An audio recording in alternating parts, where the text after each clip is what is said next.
during this spotlight session. So I'm happy to announce two distinguished professor. One is Mari Pardi, who is associate professor in community and international development and international studies at the School of Humanities and Social Sciences at Deakin University, Australia. She's mainly focused on the problems of gender, race, culture, and global change. And she will be presenting her work, Certainty and the Fragility of the Thing, Outlawing Barbarity in Australia. Our second presenter is Nan Kim. She is Associate Professor of History and Affiliated Professor of Anthropology at the University of Wisconsin-Milwaukee, where she also serves as a co-director of public history. She's mostly focused on the research concerning public memory, historical trauma, legacies of war, Korea in global history, peace and environmental activism, visual culture, science and technology studies, oceans, and political economic controversies over the nuclear technology and radiation exposure. So very, very broad focus on very broad interest she has. So the title of her presentation is The Candlelight Revolution in South Korea and Vital Politics of Fragility. So as the program goes, I will now give the Zoom floor, as this is said, to Professor Pardi. Please start.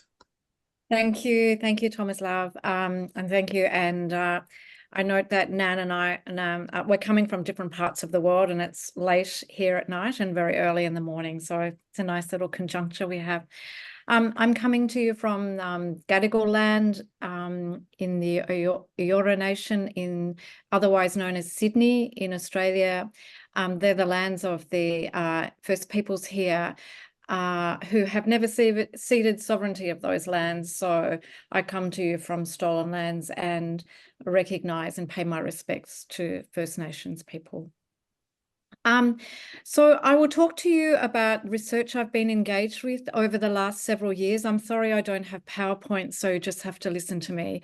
But my research is focused on the effects of laws that refer to what they call in those laws female genital mutilation. I'm looking at those laws in Australia, and of course they are related to laws elsewhere throughout the world. And really here tonight, because of my effort to rise to the challenge that Senka posed to me sometime last year, about it being productive to think about our respective research through the notion of fragility. And at first I found it enormously suggestive, but as time went on, the more I read about fragility, the more overwhelmed I became. And I remember at one stage sending Senka an email saying, I can't do this thing about fragility. I can't think about it anymore. And I didn't even know what it was.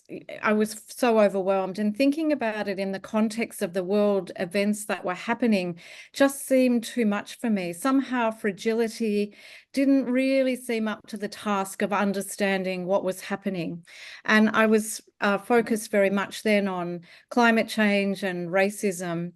And then October 7 and the retaliation against Palestine, I came to feel that fragility was far too abstract and remote a concept for me. And I felt mostly that thinking with fragility was too slow and too difficult a course or a path to be taken, given the urgency and immediacy of what was happening in the world. However, Fernando's paper on thinking from fragility really helped me to think this through a little more, especially in relation to Israel and Palestine. Of the many ways I saw many fragilities in this situation, I observed the fragility of Israel becoming so much more apparent, so much more visibly based on a regime of fragile truths or claims presented as truths, and this ongoing fortification of this fragility via more and more obscene acts of horror and violence and moves towards what seems like the elimination of Palestine and Palestinians. And yet, even though this made sense for me, I still found fragility unsatisfying in the sense that, yes, Israel's hold on its truths and itself was more obviously fragile to the world, but its processes of fortifying that fragility, involving ongoing murder and destruction, just continued, and that we could see this fragility, we can think with it, but so what? It just keeps going. And this war, even understanding the role of fragility in it, just now feels so interminable.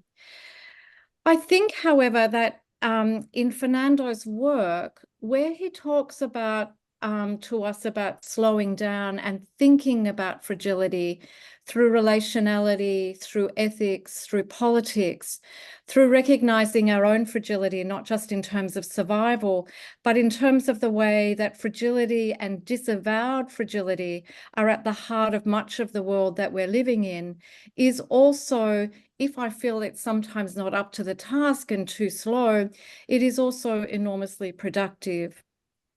So in relation to my work, which is at a much smaller scale than all these grand things, than what I've been referring to, I'm thinking about fragility and certainty.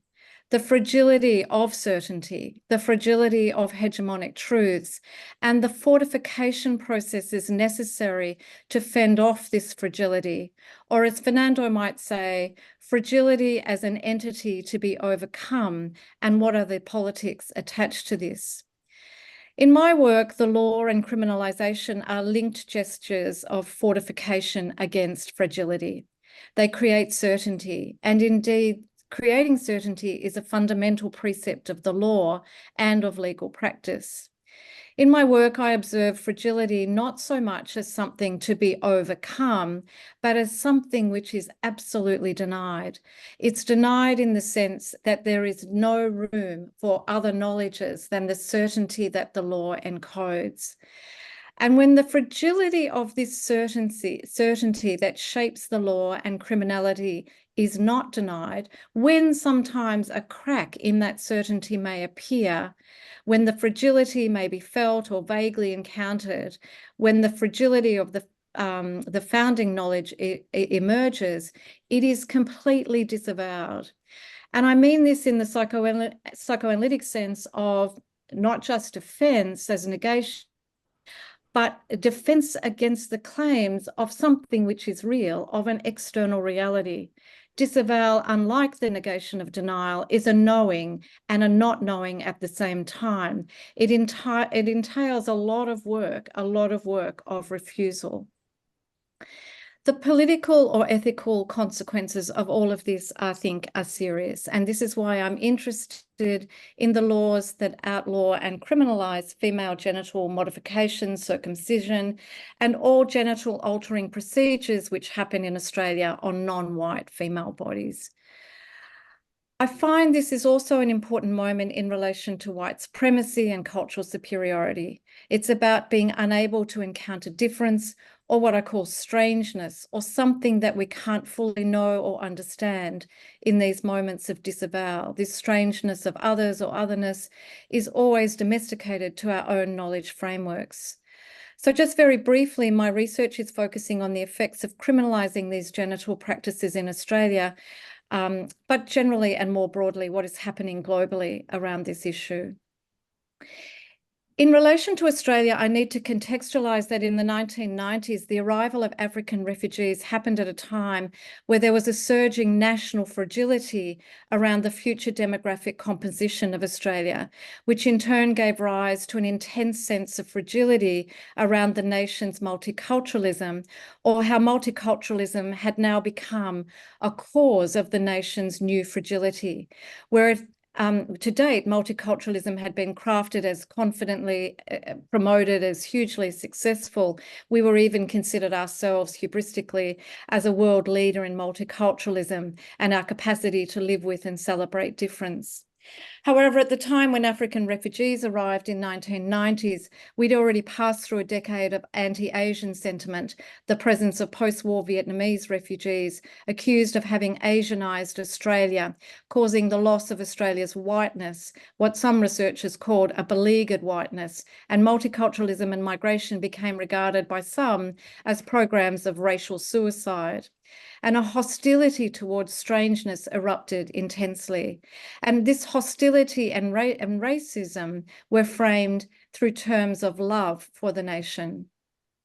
This also coincided with the First Iraq War and was the first time that Muslims became highly visible to Australians through TV screens and through enormous, relentless commentary about the clash of civilizations. We might say, therefore, that this sort of national crisis around the fragility of the nation ensued. It was accompanied by fantasized fears that people from Africa would be importing their strange practices to this country. And the strangest and most abhorred of all of these were the female genital modification practices, variously known as cutting, circumcision, nicking, and what has become more ubiquitously and hegemonically known as mutilation. This term mutilation has its own history. It emerged in the 1970s from Western feminists who decided that it was time to change the entire global discourse around these practices and that they should no longer be known as circumcision or by their own Indigenous names, but they should become known globally as mutilation. This was really a deliberate gesture to engineer a global political language, transmitting a new knowledge around the practices through this word of mutilation. The image and sensibility of the word became a political signifier for these feminists who thought this practice was emblematic of all women's suffering under patriarchy. Though this term bears little resemblance to the practices and bodily effects of the majority of FGC practices, it is a term so incendiary that when joined with genital mutilation, produced an intensity so powerful to reshape global discourse on the entire practices. In 1990, the World Health Organization formally adopted the term, and its policies and interventions are now produced entirely through the term mutilation. It is currently the global normative term that forges a single fact, decontextualized out of thousands of practices, and it imbues it with a specific moral and ideological outrage. Law continues to claim its knowledge of the truth of these practices, yet they are made known almost exclusively through the law's use of the term mutilation. I really don't have time now to go into how this arose in a series of incidents in Australia, but the mere fact that we now had people in our country who had engaged in these practices was cause for alarm. There was enormous public panic and the hostility was highly charged, and media coverage fueled this. And so then the government hurriedly convened a consultation process about what to do about this situation, about this possibility, even though there was no evidence that the practices had occurred or were likely to occur. And so the response was all based around the criminalising, the outlawing of these practices. The consultation, the national consultation, took place over 60 days. None of the documents were translated into the languages that would be understood by the communities who were charged with potentially bringing these practices to Australia.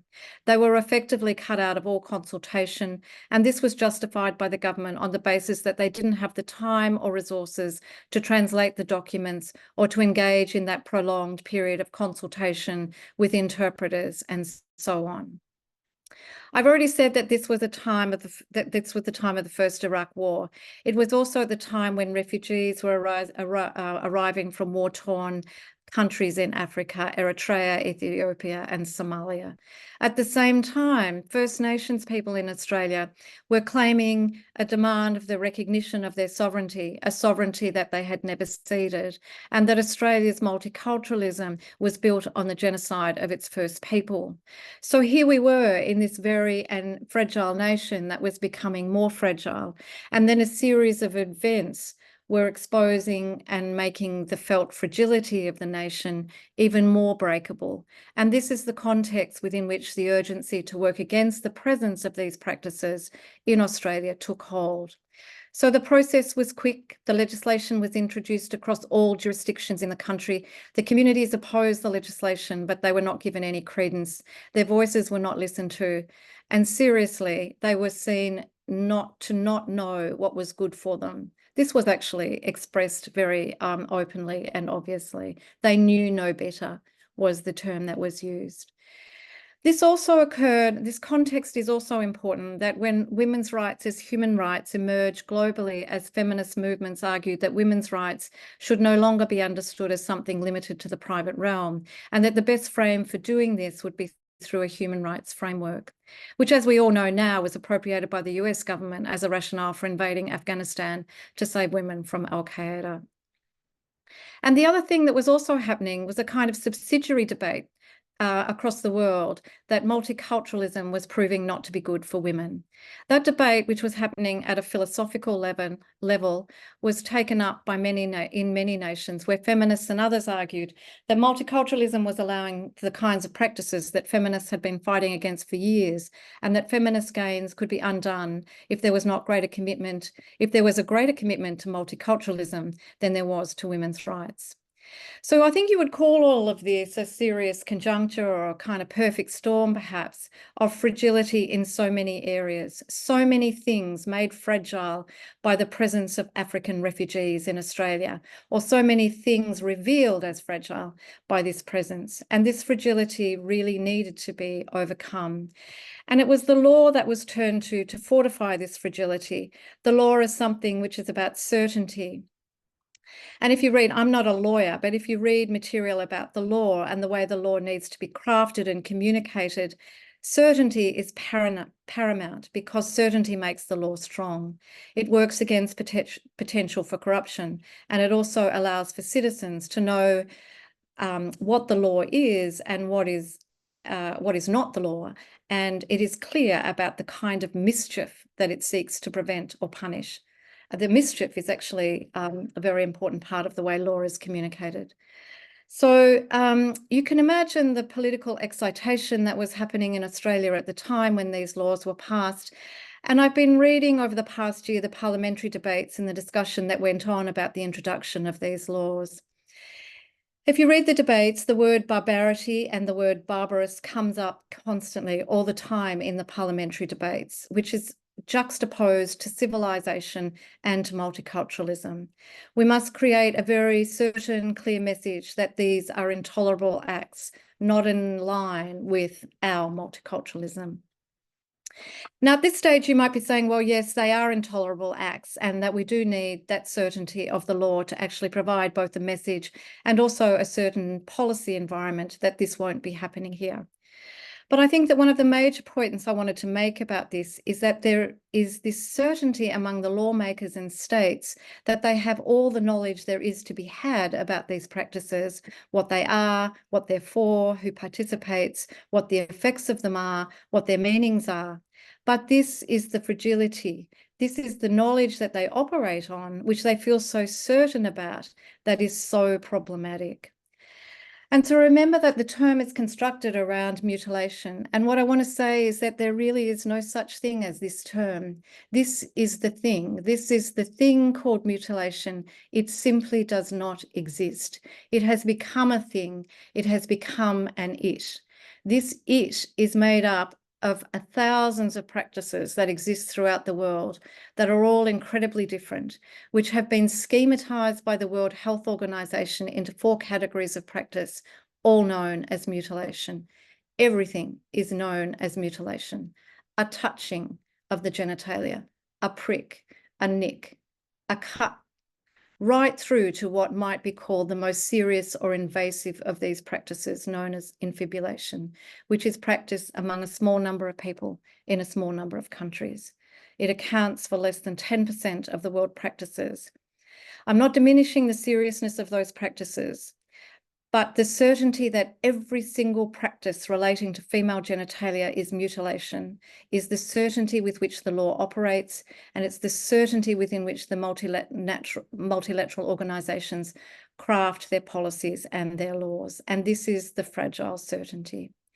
And it's not just my view that it's a fragile certainty, it's borne out in the legal cases which have been brought to trial. And here's where you see the fragility at work and the fragility at work in the aggressive way in which the courts must preserve and maintain this idea of the certainty that everything to do with female genitalia practices by communities that are strange to us is mutilation. There have been 4 cases in Australia in the 30 years since the laws have been introduced. There's only 4 cases and most of them haven't stuck at law, but 2 have. The damage that the introduction of the laws wreaked is now permanent. It is not possible, in my view, to separate the laws now from the context and the language through which they were introduced. From the time of people's arrival, they immediately became suspects. They are, in Australia, perpetual suspects to this day. In 2013, the whole atmosphere of this context emerged again. It erupted in the same terms that it had happened in the 1990s because the government decided that it was time to get a prosecution. And this came from discussions globally that there were not enough prosecutions throughout the world, as UN agencies now said that the practices were being hosted by countries outside of Africa. So Australia reviewed its legislation and decided that it needed to toughen its laws. In 2014, it embarked on its first case. The case was very complicated. It involved 2 girls. There has been no evidence of any damage to the genitalia of these 2 girls. The case went through 3 courts over 5 years. First, the mother and the midwife were found guilty. The conviction was overturned when the defence argued that the judge had erred on the meaning of mutilation because mutilation refers to permanently broken or injured skin or damage to the body. And there was no evidence of anything. There was no visible damage, no marking, no scarring, no removal of labia or clitoral hood. A prick may have happened and it may be strange to us, it is argued. The defence argued in court, this is not mutilation. So the conviction was overturned, but then the prosecution went to the High Court. And I've been recently interviewing now lawyers, prosecutors, judges who've been involved in these cases. And from my interviews with these people, they've told me that the High Court wasn't really interested in the substance of the cases or the issues, that the girls didn't have any injuries, that there was no visible marking, and that it wasn't commensurate with the term of mutilation. But what they were interested in was preserving the capacity of this law to outlaw whatever they called mutilation. And so there was a term in the legislation called otherwise mutilates. And why that term is really important is that the law names a series of practices, excision, infibulation, or otherwise mutilates any part of the labia majora or minora or clitoris. So now what the court was concerned with was otherwise mutilates. The judgment of the High Court says that in its ordinary usage, mutilation is not what this relates to. But in law, once you put together the 2 other words, this is what the judgment said, if you bring mutilation together with female and genital, then these practices, whether there is any evidence that they have occurred, whether there's no visible scarring, but we have some intercepted evidence that a ritual occurred, no damage to the body, it's still considered mutilation. Otherwise mutilates has now become the legal checkmate. It creates the certainty where none exist. It fortifies its own fragility. There have been other cases which I can't go into now, but none of them have any evidence of damage to the body. We cannot encounter the strangeness of people wanting to engage in these rituals, these practices. It's just impossible for us to do this in our nation here. And what we have done, as I've said, is we've domesticated these practices to the terms of modernity, a human rights violation, abuse, gendered violence, barbarous, uncivilized, affecting the rights of girls and women. The aggressive preservation of this certainty, this disavowal of fragility, is being played out in the courts. They are working very hard to preserve all of this. The political anaesthesia of Fassin is important here. You might have good intentions to help and care for others, which is what advocates of the law talk about.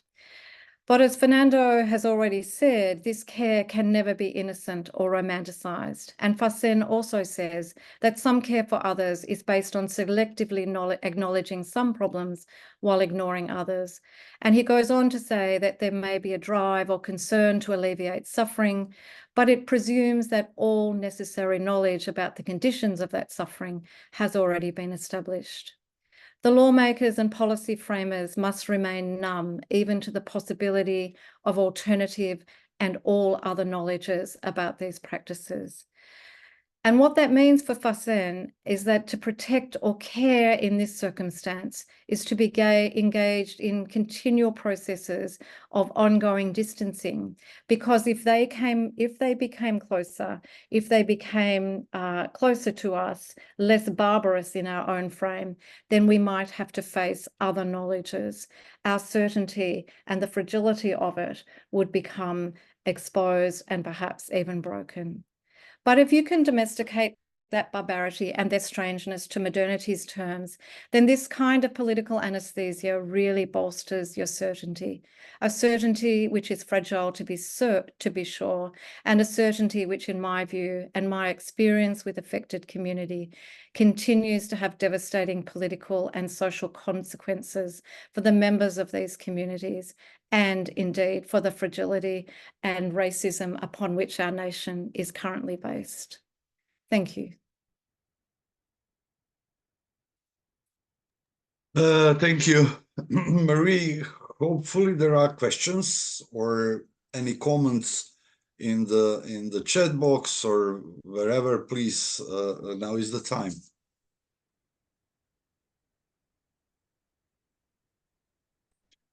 If there is no, maybe I have one question, which is really interesting. We spoke during this morning a lot about the Benjamin's text about the art in the time of technological reproduction and so on, but I think that you tackled upon one another problem, which I think it's very well addressed, which is the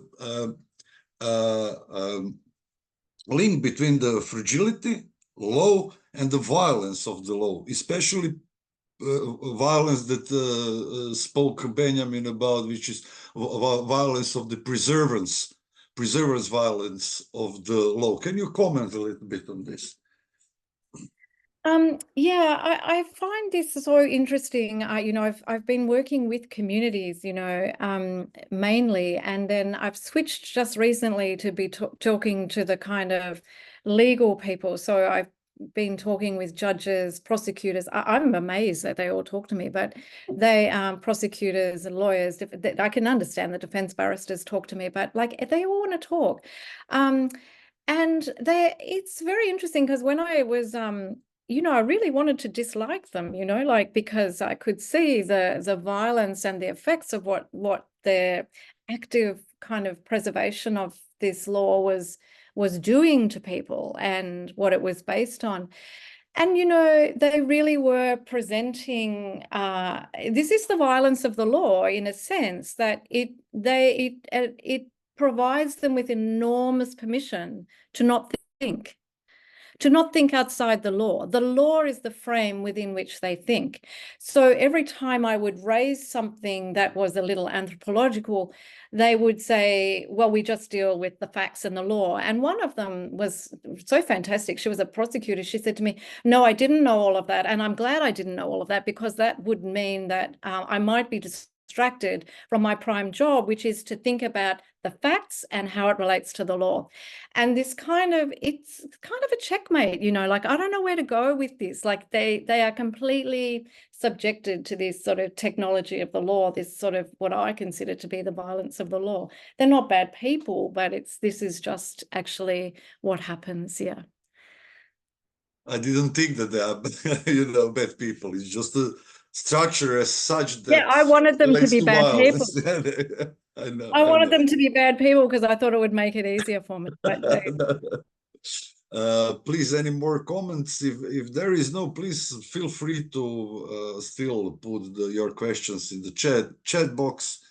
or we can wait for maybe another question. If not, yeah, there is. no, there is. Yeah. Okay, can you hear me? Yes. Okay, Marie, I would actually, because you rather did in a way, connect to Fernando's presentation, I will actually come a little back and then connect even more. In his presentation, he was talking about solidity and fragile. Okay, for those of involved in psychoanalysis, and especially like Lacanian approach, we can easily read into this so-called Lacanian formal sexualization, but I'll not go into formal as such. But I'll just say that it is, if we continue to move from this kind of idea of solidity as for Lacan would be Paulus as a signifier, and fragility, that would be something which is obviously need to be constrained. And from this psychoanalytical frame, I would like to move to your Gordian knot, which Tomislav already mentioned, which is basically law, violence, and fragility. And my question would be, how in that context can we avoid this mythopoetic, pre-Freudian, actually what Lacan and Zizek was always saying that for Freud was not, sexualization was not kind of literal sexualization, as for Kant was, of course, a question of language. So my question is, when you think about fragility, violence, and the law, can we go beyond this gender, or is it gender power relationship in a way immanent when we talk about fragility? No, I don't think it's only related to gender at all. No, I don't think so. I think violence and the law is much broader than that. So I'm really only relating it to this because of this particular research that I'm doing at the moment. But yeah, I think that, you know, the law and certainty and the fragility of the legal framework, the rigidity of that is, I think it's the certainty that I found most fragile and most, you know, the fragility of that certainty most disavowed. And that's where the violence is, I think. Yeah, but I don't see that it's just limited to gender at all. Yeah. I mean, in this case, actually, race is probably more active in this than, you know, and gender is racialized, and race is sexualized and gendered in this particular problematic. Yeah. So there is one more question from here, Marie. So, as the saying goes, it's not a question but a comment. I really love your presentation, and it is actually very close to another project that I'm working on, which is on facts and fragility of facts, which is about certainty. And I was thinking when you were talking about Sylvia Wynter, and how Sylvia Wynter talks about how one violence is precisely to reduce the human to the biological, which is what is going on here, and is this pure description of a fact, of a biological fact.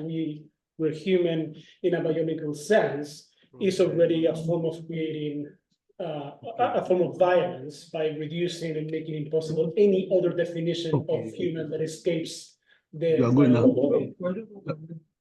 I said I'm coming from from that meeting. Okay. Fernando.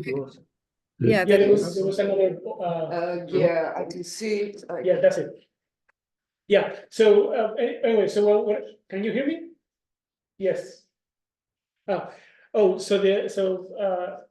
what I was thinking is how, I mean, fragility, again, not to defend fragility for everything, but how one of the things that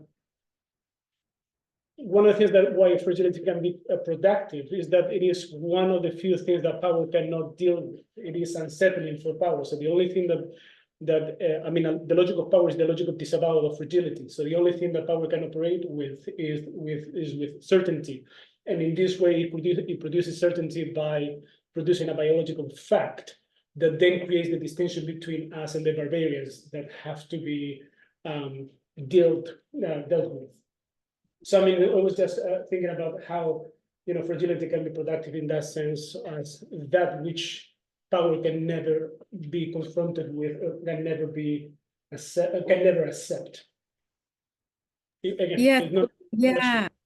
Thank you, Fernando. That's fantastic comment, and thank you for bringing up winter and that reduction to the biological through the fragility. That's fantastic. Thank you. Yeah, I think that that is really important, and that whole the disavowal of fragility and the fortifying of fragility through certainty is as you say is what is the only thing power can hold on to. Yeah. That's great. Thank you. Thank you. That's a really, really nice, helpful comment. We have maybe two questions. First is Lerea Adeyemi, who wrote it in the chat box. Would you like to Lere to address it? Yes, I will just thank you, sir, and thank you, Ma, for that presentation. During your presentation, you talk about multiculturalism as related to Australia with the coming of refugees to Australia. And the question I ask is multiculturalism, is it a cause or injurious? Or is it injurious to the people, or a reality of the world that nations should contend with?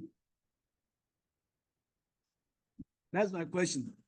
Yeah, no, it's too hard for me to answer that question because multiculturalism is an artifact anyway, a conceptual artifact, you know, like, so it's a construction. I don't know how you can say it's an it, you know, like, but is living with difference injurious to the world? Well, some people would say that, you know, it is, but, you know, the incapacity to live with difference or to cross difference is probably more injurious. But yeah, I don't know. I don't know how to answer that question.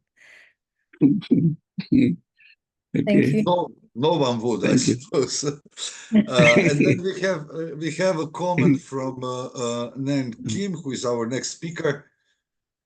Would you like to address it yourself, Nan, or should we read it? So since I'll be speaking soon, I actually just wanted to offer as a maybe provocation. It's something that if in the interest of time, if it was better to move on, that I'm also fine with that too. Yeah, I think we could move on and maybe discuss at the end. Yeah. Okay. It's a lovely comment. Thank you. Thank you. Thank you, Mary. And hopefully we are now going further with Professor Nan Kim with her title, as I said at the beginning of this chairing this meeting, The Candlelight Revolution in South Korea and the Vital Politics of Fragility. Please, Nan, you can begin. Okay, thank you. Just a moment. Okay, wonderful. I'm going to just try to clear a few things off my screen. Okay. Thank you so much for this invitation to join you. Thank you to Senka and Marie and to all the organizers. I wanted to first acknowledge that I am actually joining you from not my own home. I'm currently visiting Ann Arbor, Michigan, and this is the traditional territory of the Anishinaabe, Wyandot, the Seneca, Delaware, Shawnee, Miami, Sauk, Fox, and others. And so this is really in keeping with also Marie's land acknowledgement, acknowledging the contemporary and ancestral ties to land sovereignty and their contributions, and as recognized and reaffirmed. I am here in Michigan. I'm based in Milwaukee, Wisconsin, but I came out here because to participate in a conference which is 55 years of the critical concerned Asian scholars. This is a collective that was formed in response to US aggression in Vietnam. So when this event was planned, I am also on the board of the Critical Asian Studies, which is kind of the successor for the Bulletin of Concerned Asian Scholars, which was an anti-imperialist project, and one where this had not been, the coincidence of the timing now had not been planned, but at the end of the proceedings today, we will meet and join with the students in the encampment here in Ann Arbor. So I just wanted to, again, express my appreciation for Marie's eloquent remarks. I am going to, as you can see, my title slightly modified, in part in response to Massimo's final point in his own presentation. So the Candlelight Movement in South Korea and Revolutionary Dissent as a Vital Politics of Fragility. And to pick up on the point raised earlier at the end of the last session, I want to emphasize that what I'm talking about is an anti-authoritarian protest movement, and it's one that succeeded in achieving no less than revolutionary political change by tapping both a politics of fragility and an aesthetics of traumatic memory that foregrounded both fragility and human vulnerability. So I'm going to read my talk just so I can try to stay within time. Of course, my file would close. Well, I'm going to just have to read it in the small print, so bear with me. Okay. So despite South Korea's prominence today in global popular culture, what remains far less known internationally is how in 2017, Korea underwent a peaceful revolution following a presidential impeachment and snap election. What is known as the Candlelight Revolution was rooted in a popular anti-authoritarian movement, which helped to enable the ouster of a disgraced conservative president, Park Geun-hye, who was herself the daughter of a dictatorial, basically the dictatorial president who started the military authoritarian regime that again transformed Korea in the 1970s and 80s. So this disgraced conservative president, Park Geun-hye, who was later prosecuted and imprisoned for corruption. So over the course of 17 consecutive weeks, beginning in October 2016 through the winter months into the spring, a series of peaceful street protests in South Korea grew to a massive scale, beginning from tens of thousands, which by Korean standards is actually a small, can be a small protest, growing to hundreds of thousands, eventually reaching at its height an estimated 2 million people, or 2.2 million people participating in these demonstrations. And this is in Central Seoul, but in cities throughout the country.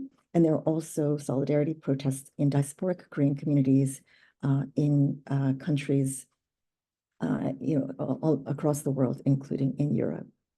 So my talk considers how metaphoric evocations of human vulnerability became central to the coalition building and cultural transformations that eventually culminated in this far-reaching and transformative political movement. I was in South Korea at the time, in the months leading up to and during this protest movement, And what one would encounter again and again at sites of protests were yellow ribbons, as well as yellow bracelets and other items colored vivid yellow, including yellow umbrellas or balloons or depictions of butterflies, which would be present at collective sites of, these direct actions and collective protests, both large and small. And so I want to also mark here how yellow ribbons in North America is actually usually construed as sort of support the troops or pro-military, but in Asia, it is a symbol of dissent and often anti-authoritarian, anti-militarism. So that is a kind of cultural discrepancy, which I explore in another article, which I'll reference at the end of my talk. So, and what I seek to explore is what it meant for the presence of yellow ribbons and related material culture in colored vivid yellow, and how they came to define key spaces of protest and resistance in contemporary South Korea during the last 3 years of Park's presidency. And it was during a period of increasing repression, very much characterized by what we would call post-democracy, where you have increasingly electoral politics controlled by a narrow elite, as well as the criminalization of dissent. So this was all occurring at the time that you had this widening circulation of these yellow ribbons and other fragile yellow things. So at the time, above all, yellow ribbons were associated with remembering the victims of the Sewol ferry disaster of April 16th, 2014. This year marks 10 years since that tragedy, which resulted in the deaths of 304 people, the vast majority of whom were high school students on a field trip. And during the weeks following the disaster, an expanse of yellow ribbons was at the center of the tribute of these Sewol victims in the Seoul Plaza in front of City Hall. I will say, again, also in 2014, I was in Korea during that time. And it was initially, as many of you have, there's a kind of national disaster television coverage, but this turned very quickly into a national vigil as people were trying to follow what was happening and essentially realizing, trying to follow what seemed initially what was reported as a rescue effort.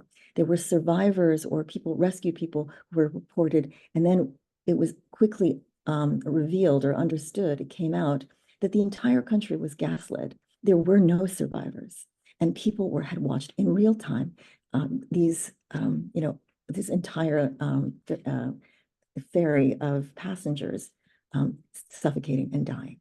And the only very few survivors, which included the captain and crew of the ship. It was just absolutely criminal.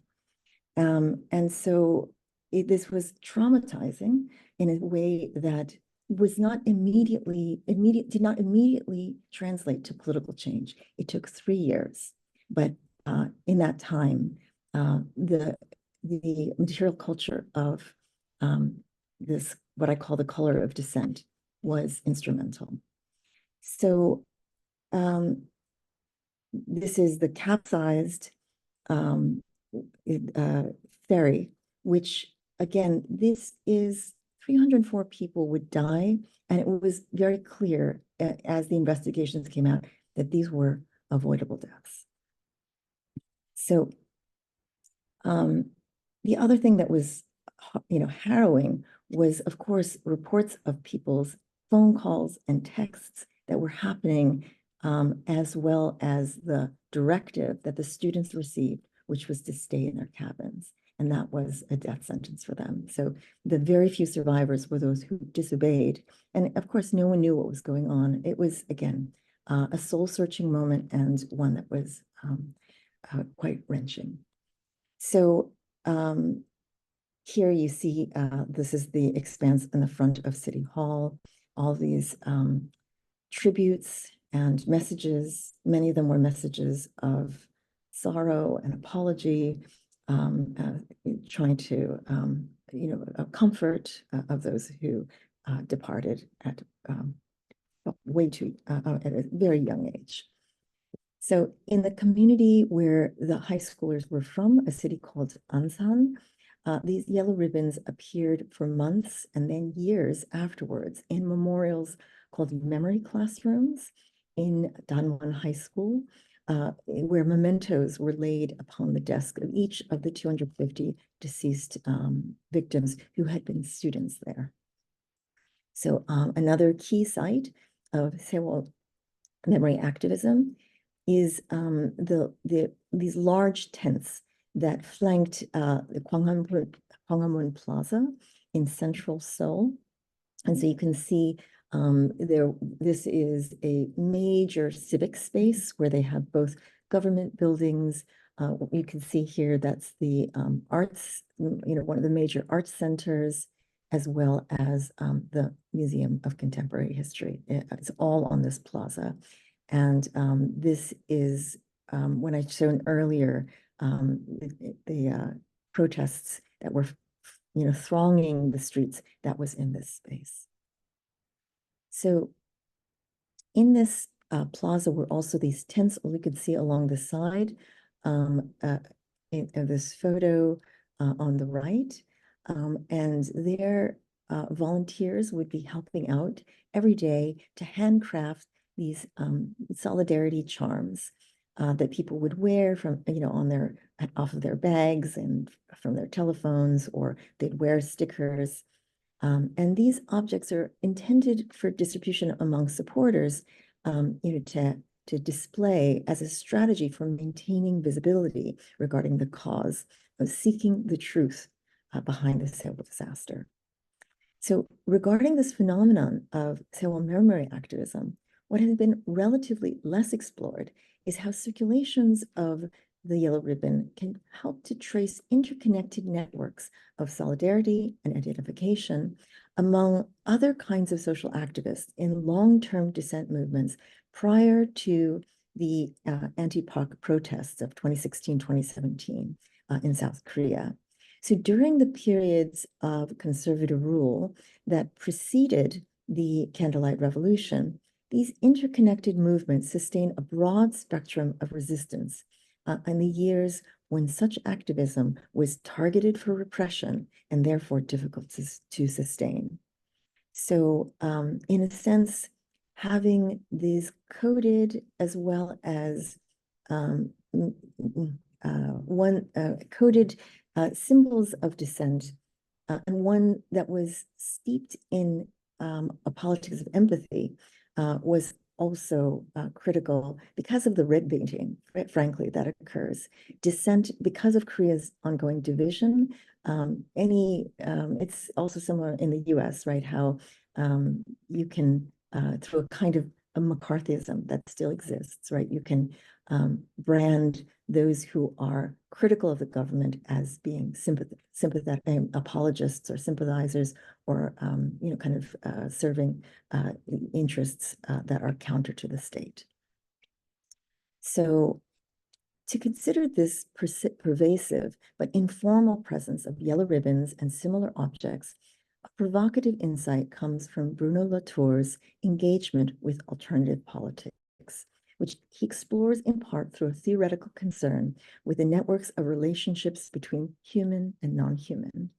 With co-curator Peter Weibel, Latour organized the exhibition as well as the related publication, Making Things Public, Atmospheres of Democracy, which is a collaborative project that yielded this edited volume published in 2005 by MIT Press in conjunction with the museum that hosted the exhibition. So This exhibition, which was held in Germany, included the work of over 100 people, artists, scientists, philosophers, historians, anthropologists, and sociologists, and others who had been asked to engage in a reconsideration of the term politics. So the project's central concern was the challenge of renewing politics so as to pursue genuinely democratic alternatives that would go beyond conventional political arrangements to address matters of pressing public concern. So in his essay that introduced both the exhibition catalog and the edited volume, Latour frames his motivating question as a thought experiment. What would an object-oriented democracy look like? As he writes, it's clear that each object, each issue generates a different pattern of emotions and disruptions, of disagreements and agreements. There might be no continuity, no coherence in our opinions, but there is a hidden continuity and a hidden coherence in what we are attached to. Each object gathers around itself a different assembly of relevant parties. Each object triggers new occasions to passionately differ and dispute. Each object may also offer new ways of achieving closure without having to agree on much else.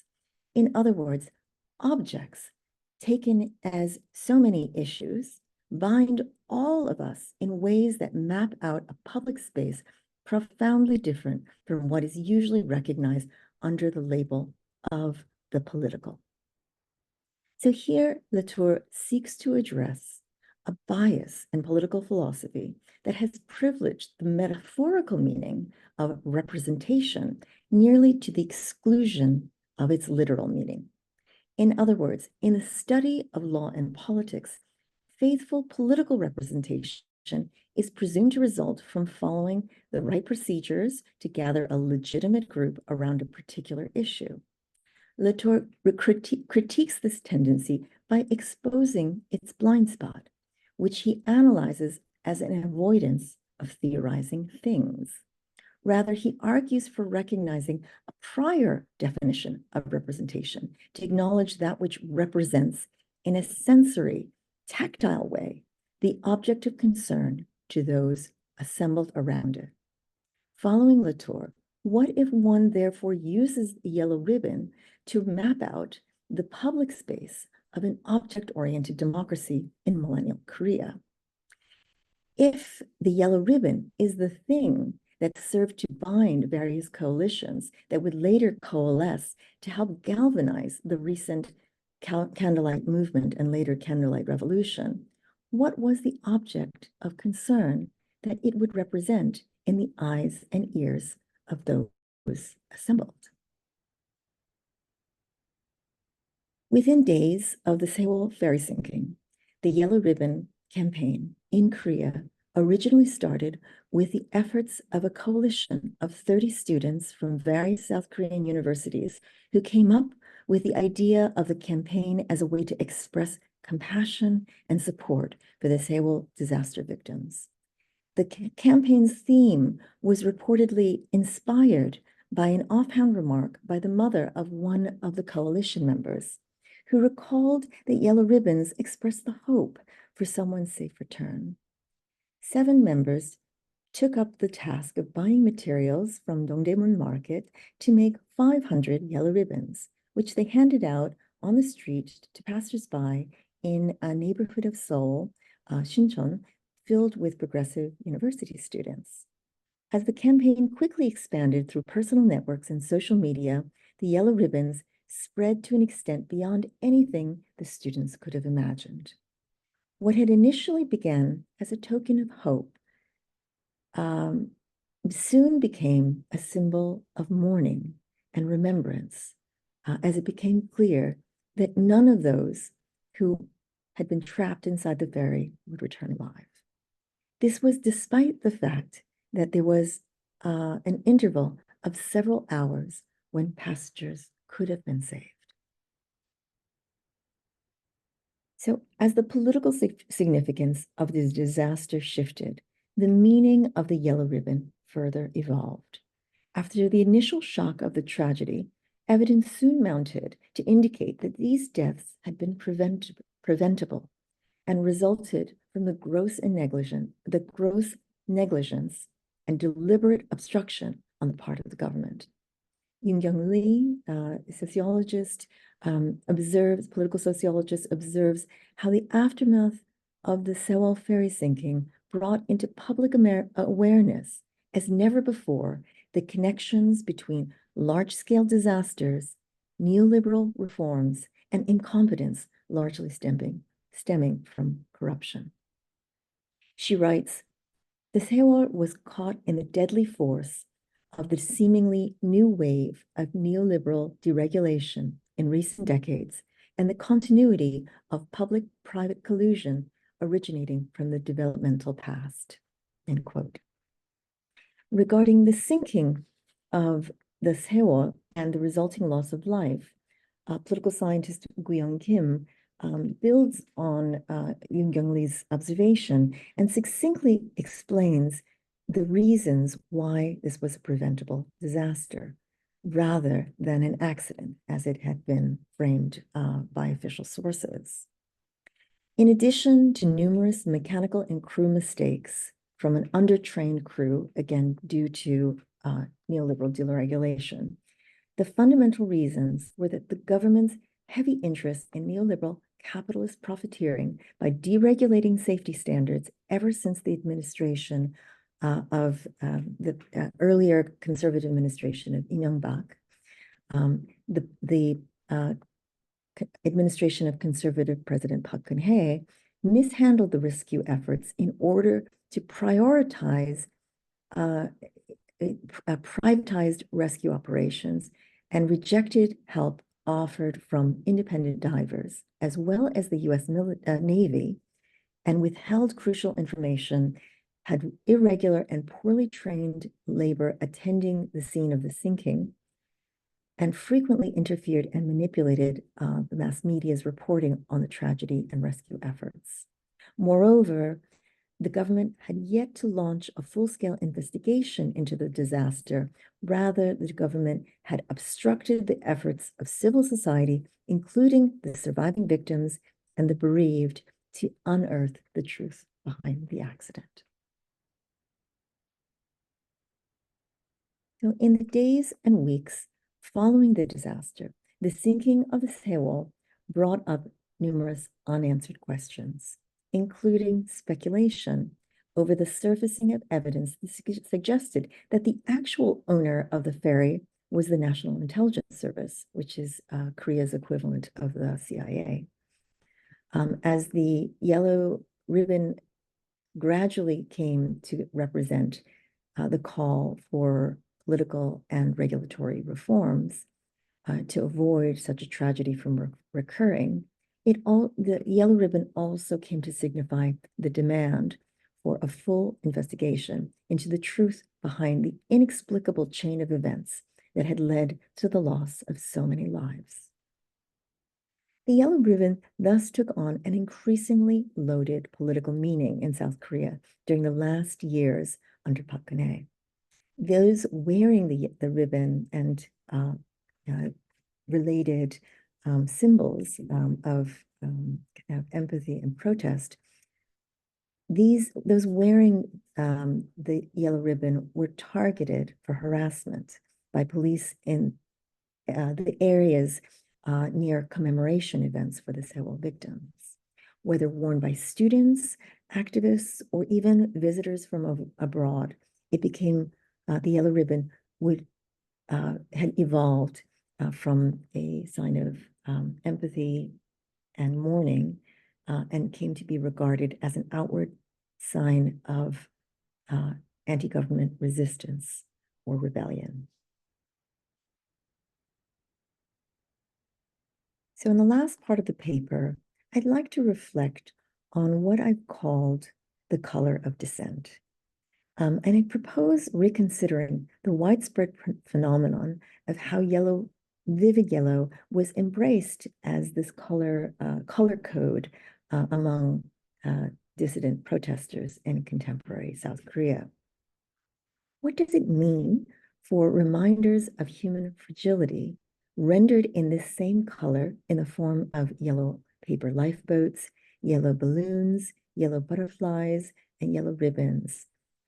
What does it mean for these objects to have been circulated and recirculated in layered metaphorical assemblages that constituted new forms of public memory and new practices of political mobilization? In his book, What Color is the Sacred, by anthropologist Michael Taussig, the author engages in a book-length meditation that opens with a reference to Goethe's theory of colors, as Taussig critically analyzes the racialized and colonialist attitudes embedded in passages of Goethe's book on the psychology of emotion and color.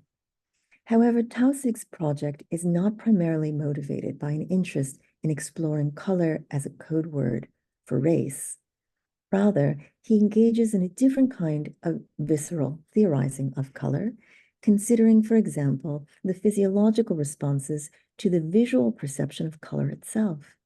He goes on to explore how color has historically suffused human endeavors with powerful evocations, such as the polarized color revolutions, the polarized color politics intensified by colonial exploitation, the monochromatic expressions of solidarity that characterized color revolutions, and the hue-saturated material colors, material culture of religious devotion. In the end, Taussig sums up his book by characterizing it as a self-conscious attempt to write, quote, not so much a history of color as the other way around, what longingly and defiantly Nietzsche once referred to as an inquiry into the color of history, end quote. If one bears in mind that this line of inquiry into an understanding of history as having a color, as being steeped in color, the color of history,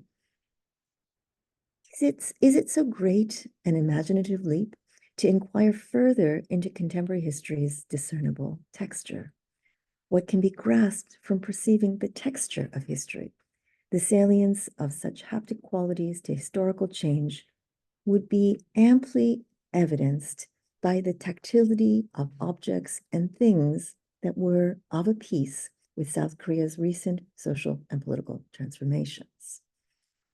One often hears references to the forces of history and to the weight of history, but what of its lightness and delicacy, its fragility?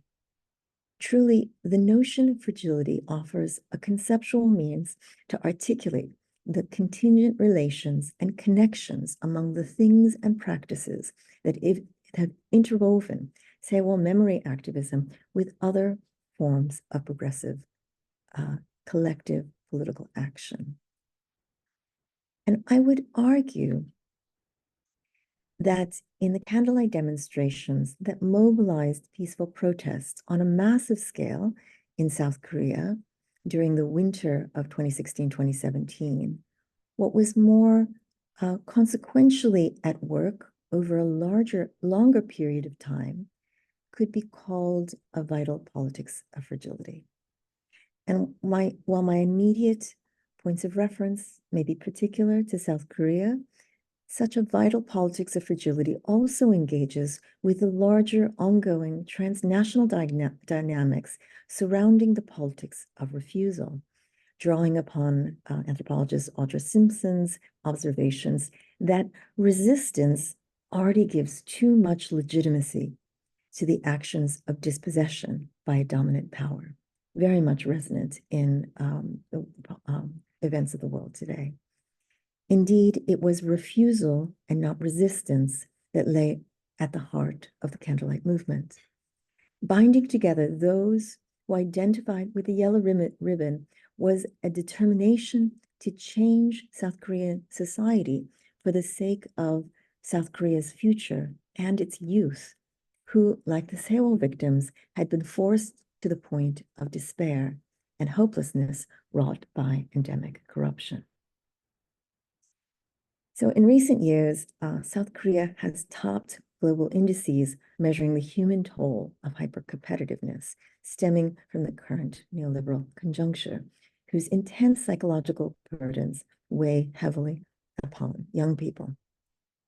Tragically, suicide is the leading cause of death among South Korean youth, and the country has the highest suicide rate overall among all OECD countries.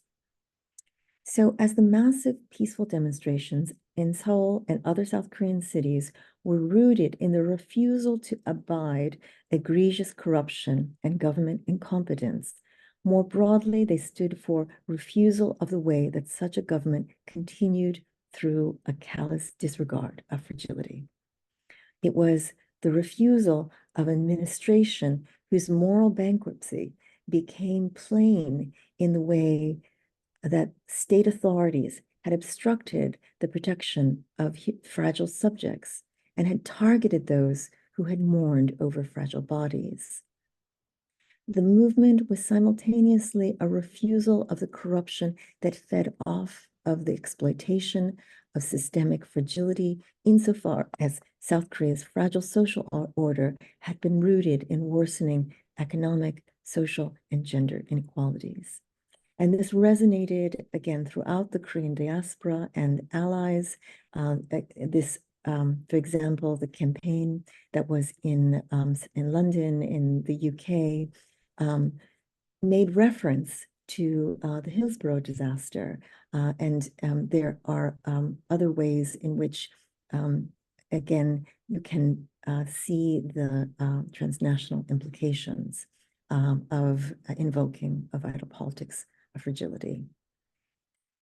I was in Berlin when there was an protest that called for greater accountability. And this mural or the banner, I can't really explain it now, but I'll reference an article that unpacks this image that shows how this was truly a movement that formed coalition among a series of anti-authoritarian movements that were active in Korea. So among those who bore the yellow ribbon in Korea over the last 3 years of Park Geun-hye's presidency, there coalesced a broad-based movement which both enabled and anchored what ultimately prevailed as the Candlelight Revolution. Above all, it was a movement that resonated with an earlier pluralist aspiration for, this was a slogan of an earlier progressive president, a world where human beings can live. So providing a material and virtual medium for a wider politics of refusal, circulations of the yellow ribbon have helped to sustain the memory of what was most fraught within the anti-POC protests that occurred through a continuing solidarity with the victims of the Seoul disaster and their families and advocates, despite the many harsh setbacks they faced during the preceding years when their demands for truth-seeking about the disaster had been met with harsh repression. So this analysis has reflected upon how South Korean citizens contributed toward a peaceful transfer of power in 2017, at a time when that country was hardly alone among national polities facing a severe crisis of democracy. Thereby, this paper thereby theorizes a vital politics of fragility, which imbued dissident narratives, activist coalitions, and the material culture of protest at a pivotal juncture in Korea, as those expressions also helped us to understand how these actions and gestures and practices and aesthetics helped to galvanize the popular rejection of a system which had become synonymous with a callous disregard of human vulnerability. So keeping one before one's eyes what was at stake in the period of 2014 to 2017, in other words, the post-Sewol period, amid South Korea's recent protests for re-democratization, a thing as small as the yellow ribbon could be understood to represent to those assembled and to many beyond a defiant and vigorous refusal to abide the corruption that entails the sacrifice of all that is fragile. Thank you. So just to conclude, I also wanted to point, there wasn't enough space or time for this presentation to explain how this Yellow Ribbon movement could be directly tied to the mobilization and the way in which the movement translated to the impeachment and the transfer of power. So there's an open source article where that is kind of an explainer. It's also something that my colleagues have said has been helpful for teaching. So it's meant to be accessible for a broad audience. So I wanted to refer to people to that other piece in order to help to round out my own argument. Thank you. Thank you, Nan. We are almost out of time, or we are already out of time. But maybe we have a time for one short question. Otherwise, you can also put in the chat box, and I hope that Nan will answer you later. My apologies. No, it's all right.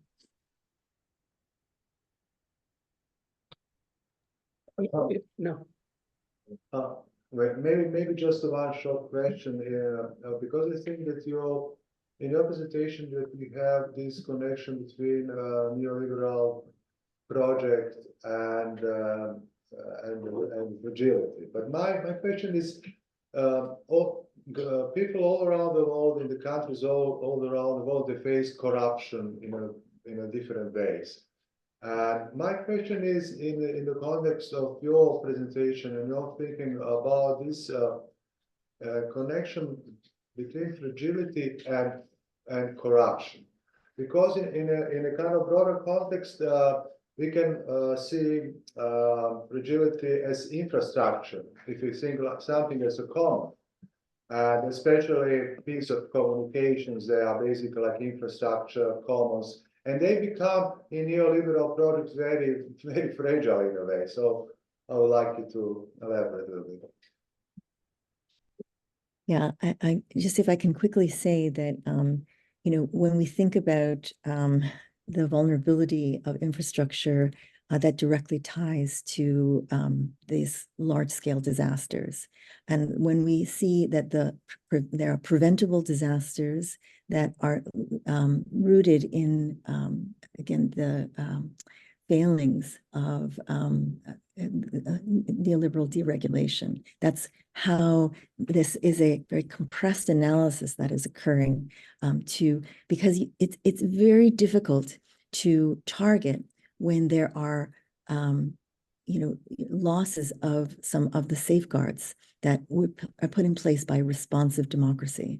And so in order to make some of these connections, that is partly why this was a series of protests against what we're seeing as preventable disasters, or also the targeting of innocent civilians by increasingly repressive government. I want to say that the current government, as the ruling party, is a conservative government, and they have appropriated the memory of this. They call themselves the People Power Party, but that is a misnomer, and we should not be deceived in thinking that that's the continuity. That's actually the opposite. And they were using this in order to appropriate that tradition.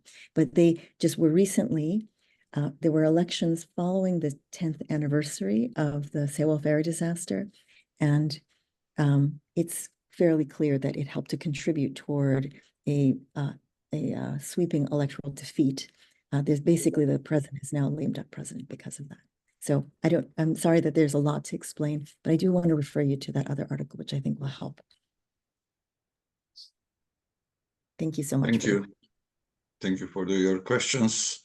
And I don't know now what is the technical duty for the continuation. I think that we should all go out and then go back to the link and then choose the right room that we want to attend to. I suppose I'm asking the organizers whether it is the fact or not.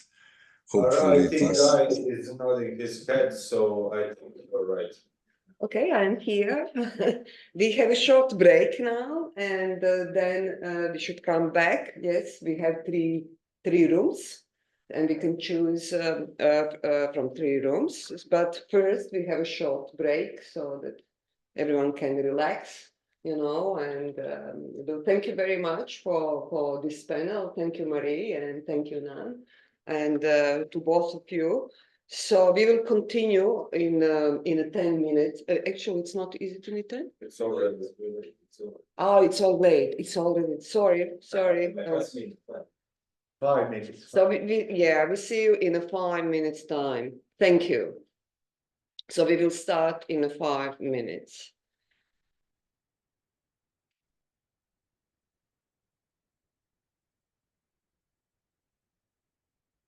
Okay. Yeah. It's. So this is still. It's not clear.